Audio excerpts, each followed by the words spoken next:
Working Cows Podcast, episode 367. This episode is brought to you by Understanding Ag. Welcome to the podcast that gives producers a platform to discuss and share paradigm-challenging practices. Practices that have increased the effectiveness of their operation and the joy that their families have received from this lifestyle.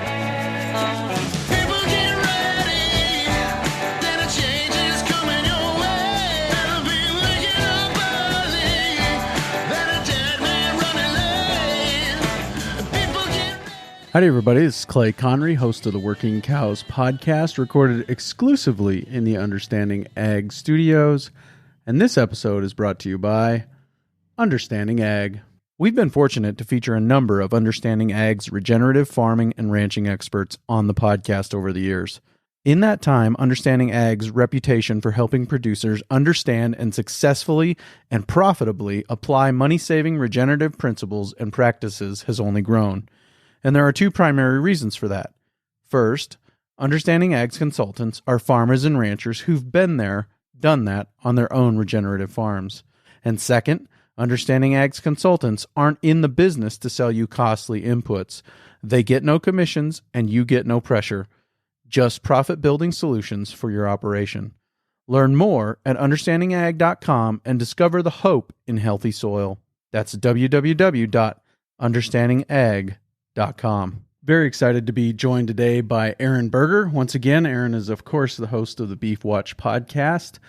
But before we jump into that, I do want to let you know after my interview with Aaron, I'm going to play a portion of Bart Carmichael's talk at a recent May Calving school. I'll play 5 or 10 minutes of that, and then the rest of it, the hour and a half long portion of that, will be up on Patreon at patreon.com/workingcows for anybody at the bonus content level and above will get access to that. So if you're interested in that and you think the hour and a half of Bart Carmichael talking about his May Calving system is worth the $10, you can go there, sign up for 1 month, get access to all the 100+ previous bonus content episodes, download as many of those as you want, listen to them later, and cancel at the end of this month. So always an option. But go ahead and check that out after this, after my discussion here with Aaron about setting heifers up for success.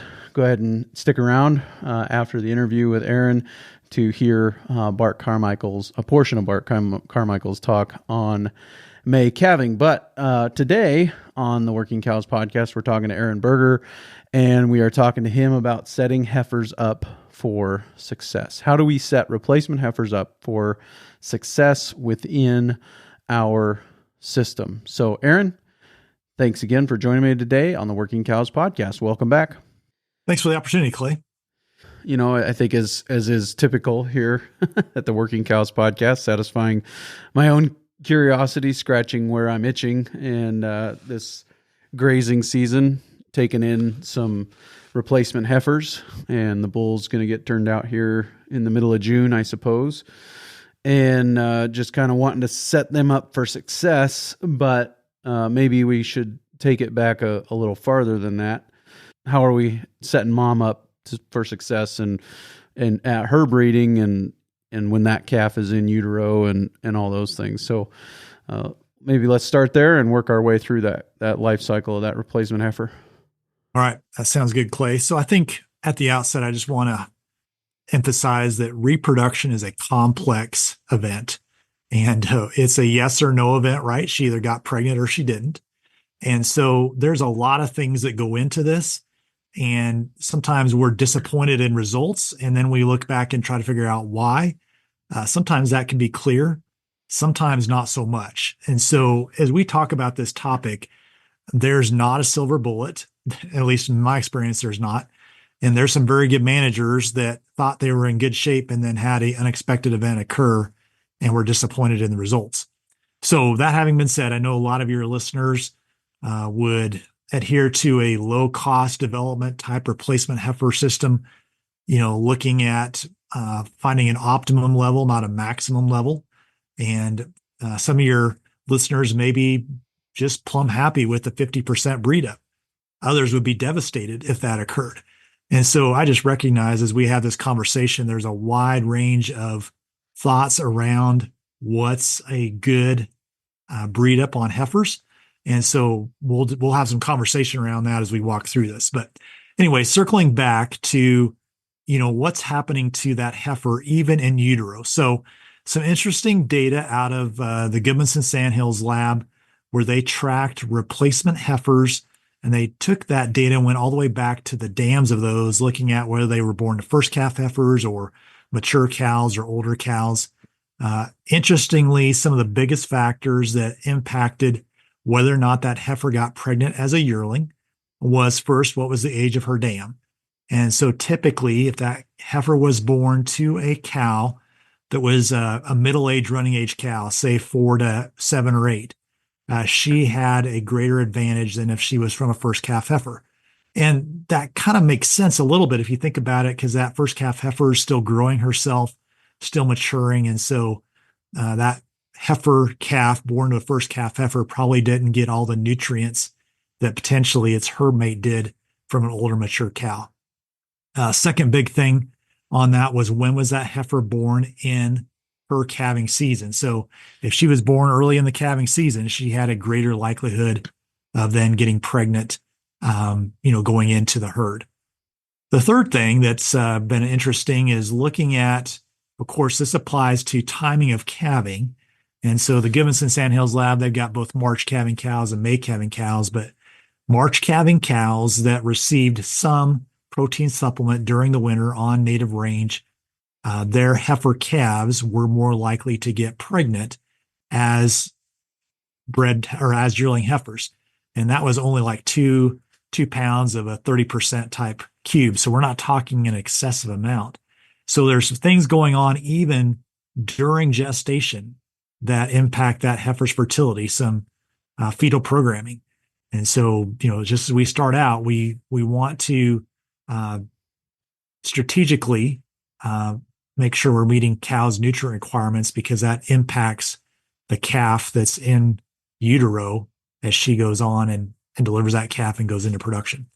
So, after that, I guess let me just pause there, Clay. Questions on that, things you want to clarify or hit on there? Yeah, it kind of makes me wonder if maybe the fact that some of those heifer calves born to first calf heifers struggle to get pregnant, is that an argument for a terminal cross on some of those first calf heifers? And maybe that's a problem with calving ease, but is that warranted by the data at all, do you think? Well, I think, again, this is one of those complex things where you can take a number of different angles. So some folks would say, well, just put those heifers from first calf heifers with the rest. Those that get pregnant, good on them. They get the opportunity to stay. Those that don't, go on down the road as a feeder. And so, again, depends on your environment, depends on what you're trying to accomplish. I'm kind of an advocate of, sort out the dinks and the ones that got problems, sort out the real big ones, then treat the rest, challenge them a bit. We don't want to abuse them by any means, but challenge them a bit, and then let those that fit your resources have the opportunity to get pregnant, those that don't, make a good feeder heifer. So I think for a range-based system, those who are on extensive grazing systems, that kind of heifer development program probably makes the most sense. But I also know that you've got a number of listeners throughout the United States that are in a different environment. And so we want to be careful about applying that kind of a regimen to somebody who may be in Ohio or Indiana or someplace like that. I think some of the principles still apply, but we want to be careful about that. So, I think, should we breed them terminal? There are some people that use something like Wagyu on their first calf heifers. We wouldn't think about Wagyu necessarily being terminal from a growth and performance perspective, but because there's good demand in the market for those Wagyu sired calves, there are some people who do breed all their first calf heifers to Wagyu, and those calves, none are retained as replacements. And so they're in effect a terminal calf, and Wagyu tend to be very easy calving. So for some folks, that's how they approach that. Very good. So we got this calf on the ground now, and we're going to start figuring out how are we going to treat her, kind of while she's on her mother. What are we doing while this cow's lactating? Yeah. Again, I think this is one of those situations where your genetic base, your resource base influences how you think about management.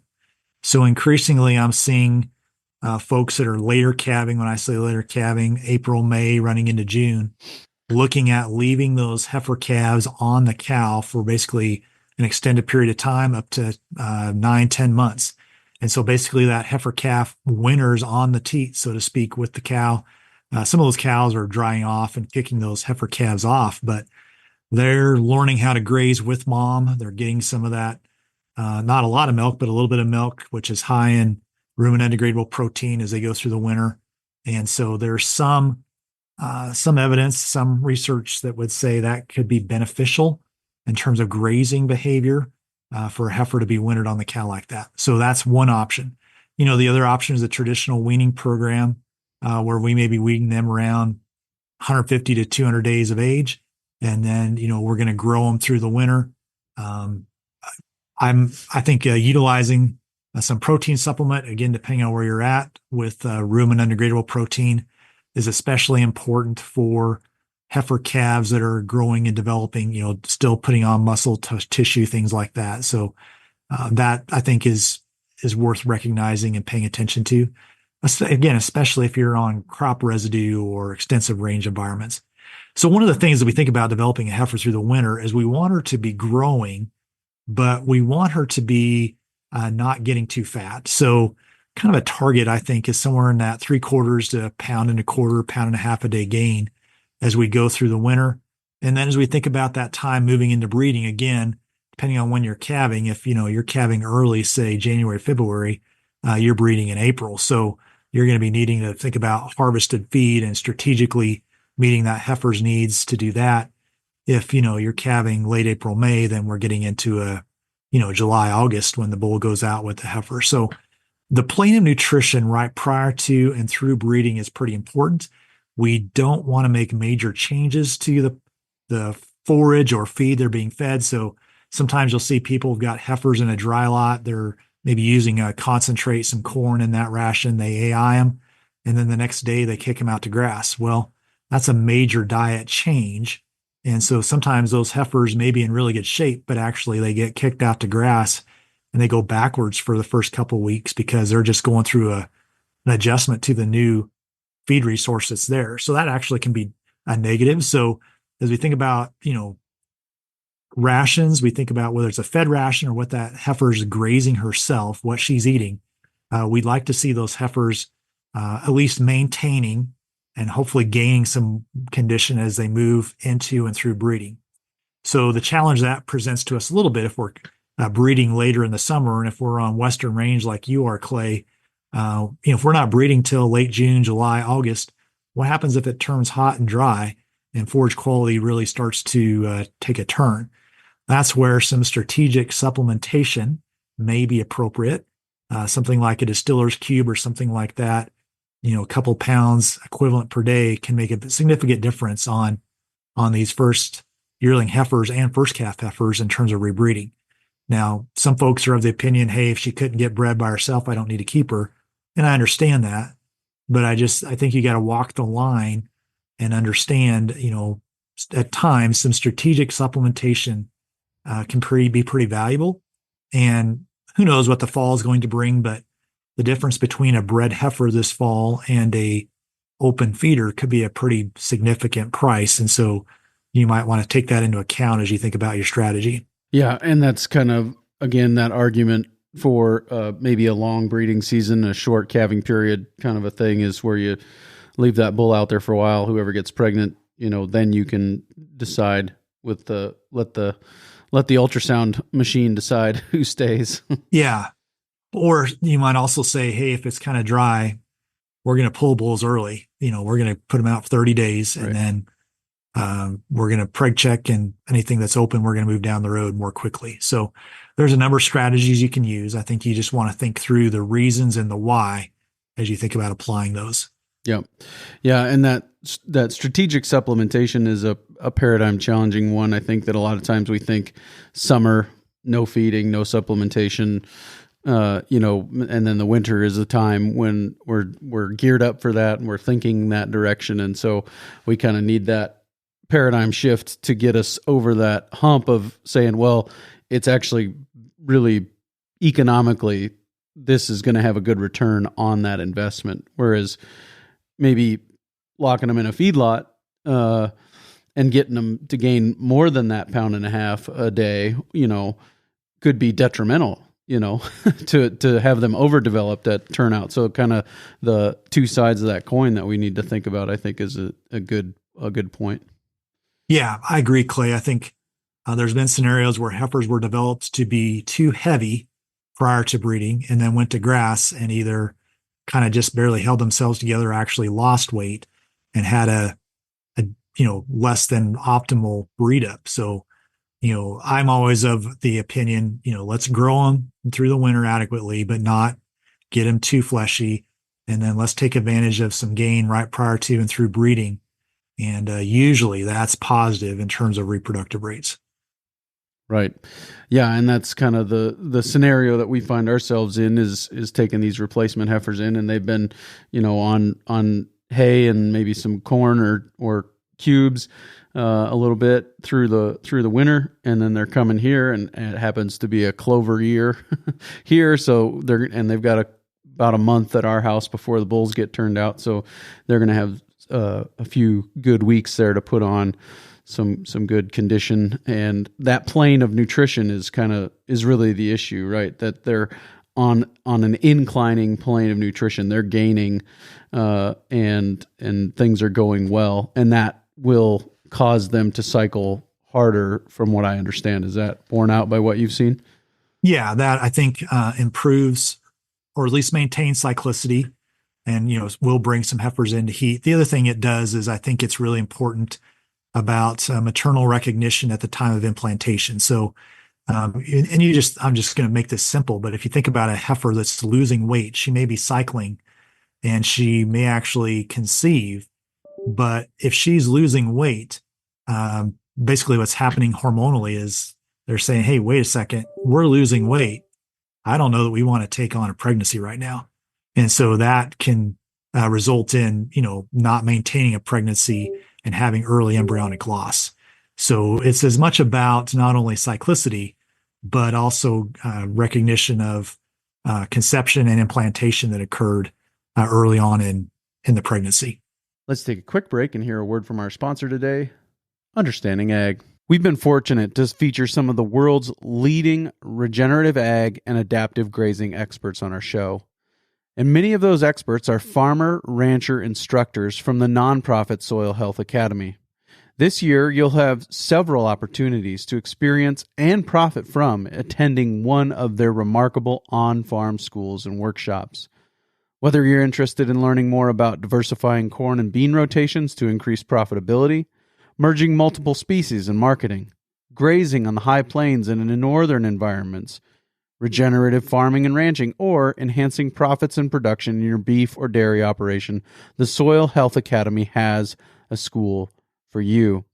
One of the best investments you can make is in yourself. So visit soilhealthacademy.org to learn more and register. Financial assistance scholarships are available. Yeah. So any concerns or thoughts as far as through those summer months, how we are managing them? Think about like in a fairly intensive grazing system like ours. Are there some things that you want to keep an eye on in that regard? Yeah. So one thing I would, beyond just the nutrition, anytime we're hauling or moving cattle very far around the time of breeding, that can have negative effects, especially early on with breeding. So, with your moving daily moves or something like that, that's not that big of a stressful event. And where you're conditioning these heifers prior to the bulls arriving, they're going to know what moving is, and it's going to be a positive event, not a negative. Sometimes people will breed heifers, they'll be in a dry lot, and then 2 weeks later load them on a semi and take them 2 hours and kick them out. That's a stressful event, and that can result in some embryonic loss. So, we kind of think about basically 5 days after breeding to about 45 days after breeding. We want to minimize major stress events in terms of not having an impact on early embryonic loss. I would just say that. So as we think about grazing in the summer, I think you just want to be paying attention to what's going in them and what's coming out. So, doing a little observation, paying attention. What's changing? Are we happy with what we're seeing? Are we pushing too hard? Could we push a little bit harder? That's where the eye of the master's got to fatten the ox. You got to just kind of be paying attention to what's going on. Not only watching condition, but I really think watching the quality of the grass and also looking again, what's coming out the back really can give you an indication of where they're at. So, if that starts to change and you start to see quality of the manure changing very drastically, then maybe I need to give more area for grazing, giving them greater opportunity for selectivity, or maybe I need to think strategically about what pastures I'm going to. Early on, if I was on some cool season dominated forage, and then as we get into late June and July, that's hardening off. And especially if it gets hot and dry, that can change fairly quickly. Maybe I'm thinking about, is there some sub-irrigated areas that regrowth this quality is good? Is there some, short grass, things like, buffalo grass, blue grama, where quality is better that I should go to? Those are things to think through. And what are some of the things you're looking at as far as what's coming out the back end? Are you talking about fiber length or just something where it's not too stacked up? There's not a bunch of rings in it. Is there such a thing as too loose prior to breeding? Some of those things. Yeah. The too loose thing, if we're on a, perennial grass, we're probably not going to be too loose. Now if we're grazing something like a wheat pasture or something like that, there can be some negative effects there just because we're not always, to be honest, quite sure why, but some really high protein levels can be negative. But most of the time on a perennial pasture that's grass based, that's not an issue. Now, I think one thing to be aware of when you say it's a clover year, if they were only on clover, that would be a little cautionary for me because of some of the phytoestrogen levels that can be in a clovers or alfalfas, things like that. If they've got access to plenty of other grass, I don't think that's an issue.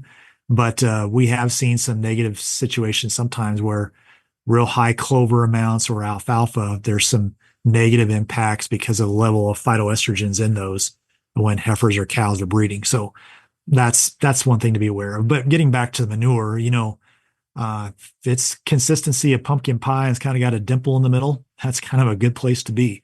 If it gets to be stacking and ringing, then we're probably getting short on protein, and we may need to think about some strategic supplementation. We'll go out there with a pie tin, I guess. Yeah, no, I appreciate that. And, as far as the clover, I don't think they're ever going to be in a paddock with more than 50% of the paddock made up of clover. It's just kind of these strips of better soil in our neighborhood where you get down into the low spots and it's higher clay content, more gumbo type soil, then there's less clover there. But up on some of the silt loams, ridges, there's some clover in some of that, more clover in that. But they hit that on the first day, and then the second day they go to grass, and then the third day they move to another paddock. So that's kind of what we've been watching them do. And so far, I think it's pretty good. But well, think about bull turnout, bull to heifer ratios, some of those things. And I know this is, again, we're in the there's extremes on both ends, right? There's 25, 20, whatever heifers to the bull, and then there's 50 to 60 heifers to the bull, and we'll let the bull find the good ones. So just kind of talk to me a little bit about some of the things you've seen work well. Yeah, so I think some principles, I think it's always worth the money to get your bulls checked, to especially if you've only got maybe 2 or 3 going out with a group of cows. Now, some folks are running herds where they got 15, 20 bulls. They got a really low bull to cow ratio, maybe they're 1 to 20. Maybe that's not as critically important then. But I am a fan of, get your bulls checked before you go out, just to make sure that there's not something unexpected there. Next thing is, I like to see bulls work. I've had a personal experience where partway through the breeding season, thought everything was good, went out one day and realized, this bull's not able to get this job done. And so, I'd sure be observing, making sure those bulls know what to do and they're getting their work done and there's not a problem there. As far as bull to cow ratio, again, I think there's a lot of different thoughts here. There's some good data from a number of places that we can go out to 1 to 40, 1 to 50 and not drastically reduce pregnancy rates. Now, having said that, when you do that, you're also running greater risk, right? So if I've got 2 bulls with 50 cows versus 1 bull, I'd be a lot more comfortable with 2 than I would with 1. But, let's say I've got 150 cows, maybe I'm comfortable with 4 or 5 bulls just because I've got more bull power out there. Again, age of bull plays into this as well. Are we talking about yearlings or 2s or 3s? The libido, the sex drive of those bulls, are they aggressive breeders? There's just a lot of factors that go into this. So those are things that pay attention to as you think about bull to cow ratio and what's happening there. Sure. And then, the length of the breeding season, again, you can challenge them, or you can let them go. And like we talked about earlier, that long breeding season, short calving season, let the ultrasound find the ones that you want to keep that fit your environment and your program. Are those things that you're still seeing work well in your neighborhood?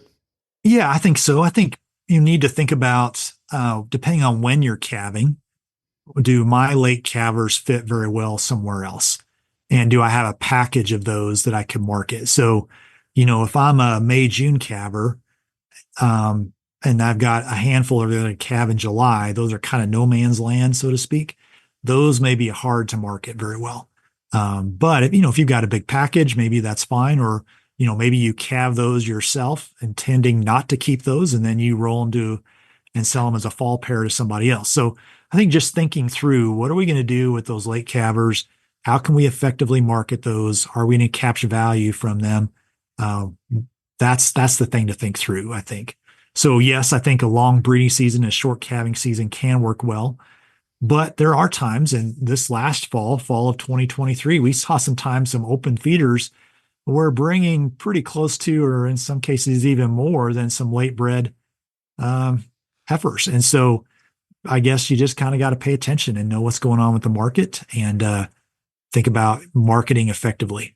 Yeah, it does seem that there's almost always somebody calving later than you, but you might have to do a little bit more work to get them marketed well. So yeah, I think that's true.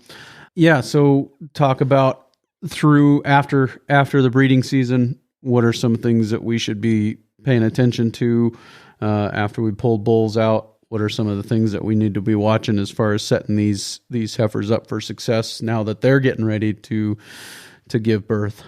Yeah. So as we think about, especially if we're developing heifers and we're challenging them a bit through the winter, remember that pregnancy is a yes or no event. It's not almost, or, I guess what I mean by that is you need to remember that some of those heifers that got pregnant, even though they're pregnant, we want to make sure that we're continuing to develop them as we move towards that, first calving season.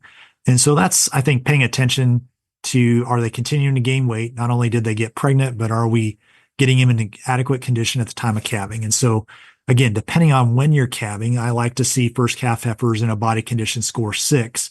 And remember, that last trimester, especially the last 50 days prior to calving, that calf and that first calf heifer is growing really rapidly.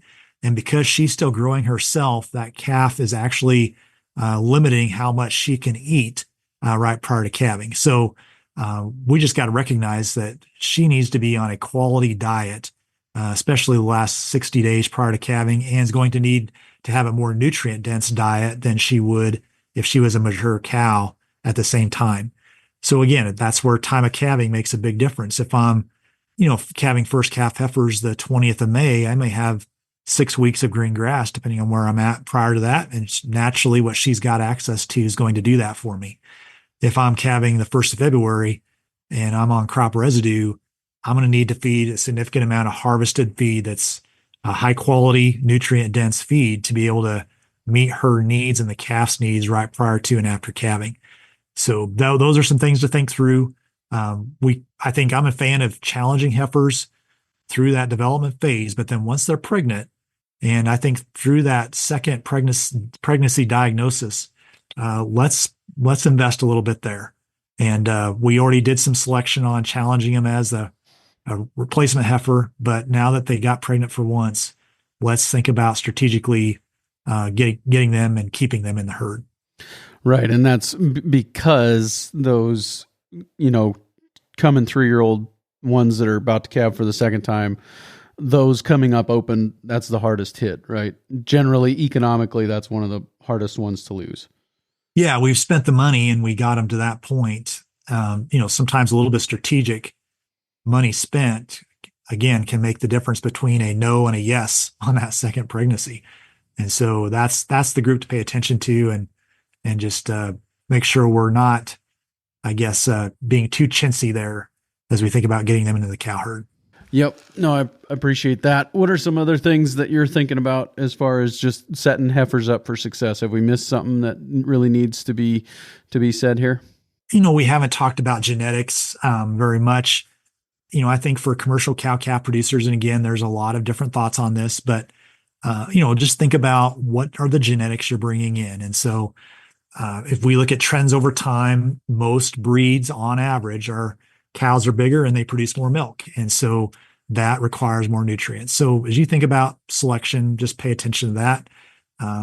For commercial cows, I'm still a fan of a crossbred cow. And I know there's people who may see that differently, but I've not seen any data yet that would indicate to me that use of a crossbred cow in a commercial environment is still not a significant advantage. And so I think you want to take advantage of that if you can. And there's sure some benefits there as far as heifer pregnancy and growth and development and staying in the herd.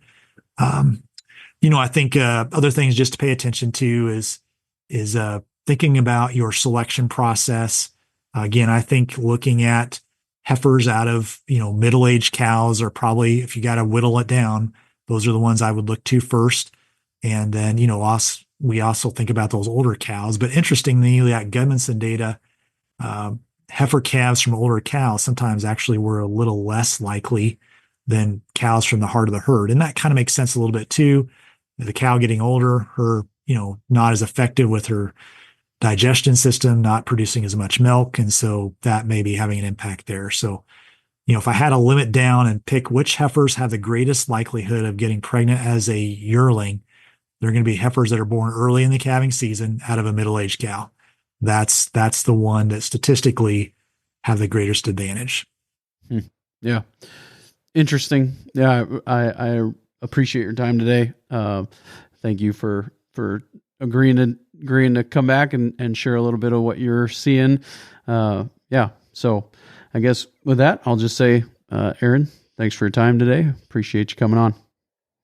Well, thanks, Clay. And I guess for folks that may be looking for some of the resources that back up some of the conversation we had today, there's a lot of good resources at the beef.unl.edu website on heifer development, things that impact pregnancy, strategic supplementation. So if folks are looking for that kind of information, would point them to that resource.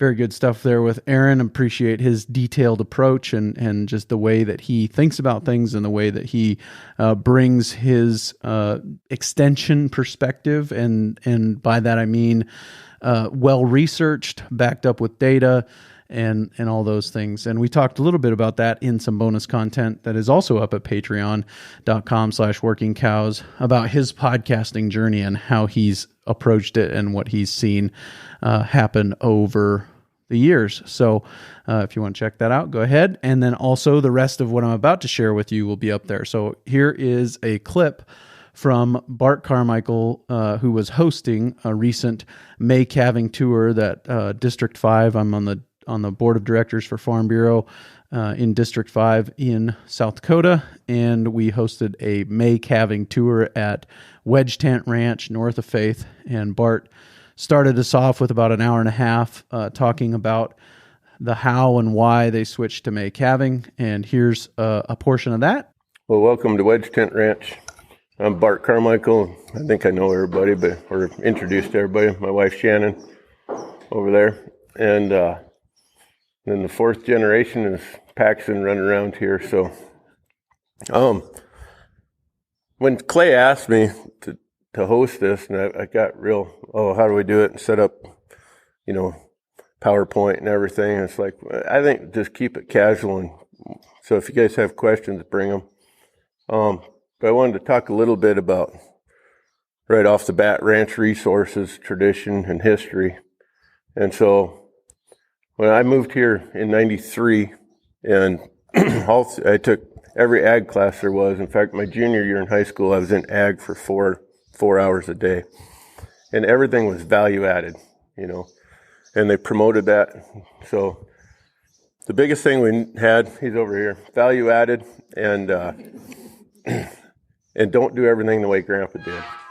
So this is my grandparents' place, and I actually leased it my junior year in high school because he was ready to sell out.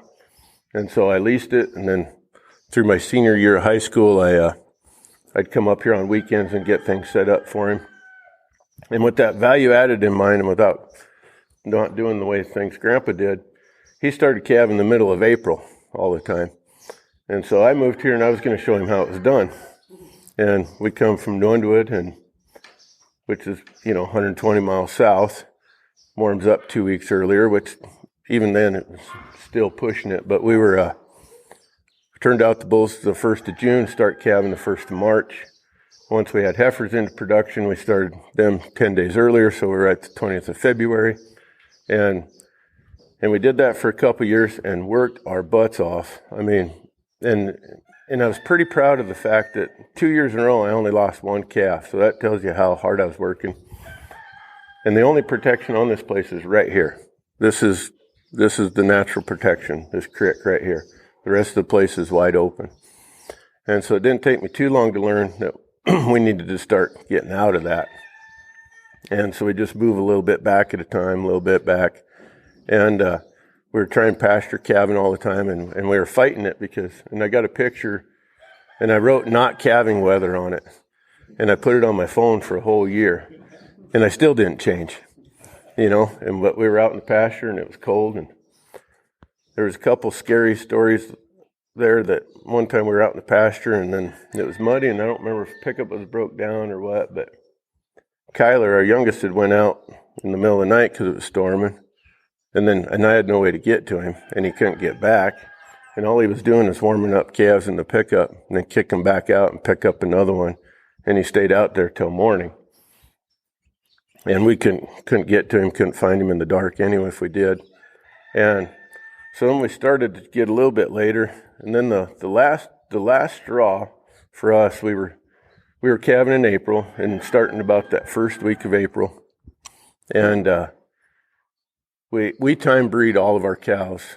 So being in the purebred deal, we AI every female, and that year, come ultrasound time, we ultrasounded them.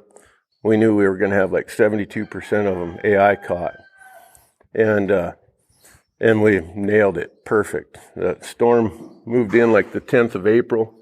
Shannon had to leave. She was taking pictures for a wedding, so she left for the weekend, in which I always said I was glad she left because there was just one big mess to clean up when she got home instead of trying to keep up with Kyler and I, because we just come in and sleep on the couch and keep coming out, and we'd lock the cows up in the lot here, and they hated it. They hadn't been locked up forever.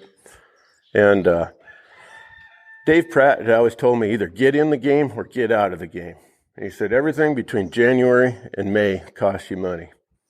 And so, people are like, oh, I'm going to move up 10 days or I'm going to move back 10 days. Well, it really doesn't make no difference. And so that year, like I said, it was the 10th of April. We were calving. We started calving, and as soon as we got them cows in, they just went to dropping like crazy. I told Kyler, I said, you check till 10. I'm going to bed. I'll get up at midnight. Well, I overslept, and I woke up at 2:30. And, of course, I'm in a panic trying to get my stuff on. And then I realized his stuff isn't in the house. Then I'm thinking, why did he go back out? He knew I was supposed to get up. Then it hit me that he never come in. And from the house to here is not that far, but I couldn't get here fast enough, and it was about 3 foot of snow all the way across the yard there. So you're trying to run in waist deep snow, and then I'm panicked that some cow got him down or something like that, and he's laying out here. And I do get to the barn, And he's in the tack room there, and he's got a calf in the calf warmer. And I said, why didn't you come to bed? And he said, because they won't stop calving. They're just dropping. And in 48 hours, we had like 48 calves born. And we just throw them and put them through these pens and drop them all right here.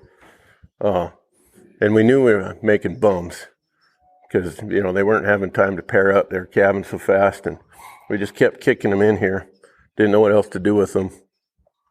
And it's like 3:30 in the morning. I said, when should we calve? and he says, I don't care. Which instantly I was, just excuse the phrase, but I was pissed. I go, you got cows here. I said, you better care when we calve. He said, Dad, I signed a rodeo scholarship. I'm gone next year. And it's like, I'm not doing this by myself. I don't have the energy. I don't even want to.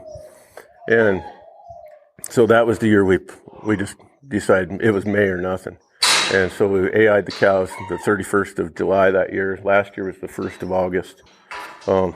The AI crew comes and teases us because they're already preg checking heifers before the AI our cows.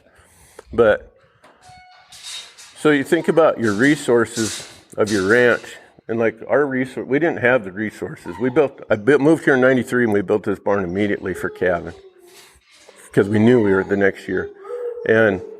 But the ranch doesn't have the natural resources to calve that early. It doesn't have the feed base. It doesn't have the protection. So why were we trying to push something that wasn't going to work? And it was costing us money. And we just kept pushing back. And then since the May deal, it's just made life a lot easier. We're not in a stress. We're not, calves are born on grass. They're born out. Everything's fine. Ryan showed up. He likes to tease me because he's calving my 2-year-old heifers. So, but relatively, that really takes the pressure off me. But it really doesn't change the fact that calving in May versus calving in March or something, where you're having to deal with that cold weather, deal with trying to get other chores done. And so you can get out there and check, tag, whatever, not tag. I got plenty of friends that don't tag at all, just let them calve. We had started when the kids were young, and I know a lot of people worry about May calving as far as trying to keep them pairs up, How do you deal with all them pairs and moving the cow herd on a system? And we did it, used to too. We'd calve in a spot and we'd kick pairs out. Well, all the kids were like 8, 9 years old, riding ponies, trying to move pairs. And it's all up to the cow. If she don't want to take that calf, you ain't going to get her to. And as soon as you let her go, she'll go the other direction as fast as she can. And the kids hated it. And so we adapted the sandhills method. So we just ride through and pick up the heavies and move them to the next bunch. Then they're calving on clean grass. And the kids, even at 8, 9 years old, could do that. If there was a pair there, they'd just leave them behind. And every once in a while, we'd have to kick a cow back. It wasn't a big deal. So that's how we adapted that strategy. And I've carried it through now, too, to keep doing it that way. And then as we do that, then we'll catch the pairs up with the main herd, and get them all in one bunch. But we're not dealing with calves all the time, trying to push them. So when we do go from that first one, the first one's always the hardest because you'll get a early calf or two, and they get to be 10 days old or something before you get enough calves to lead back, because he'll move with them. And so you have to do a little sorting there. Once we get to rolling, though, we'll calve in a spot and maybe get 30 or 40 calves, which could be a day, it could be 5 days. And then we move the heavies away. Then when we get 2 of those pair bunches, then we move the first pairs into the second pairs. And when we do that, we're doing it all with one electric wire. And as soon as we move them, we just taught them 30 or 40 how to move. So we're not dealing with 120 or 100 calves all at once. We're dealing with 30. And then when we pick that next bunch up, the first 30 know how, and we teach the next 30 how to do it. And they move with their mother that way.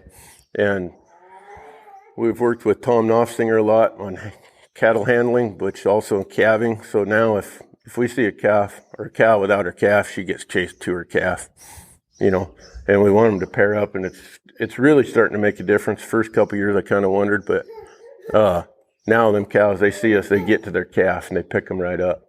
And we want them to act more like horses, keep that calf right next to them.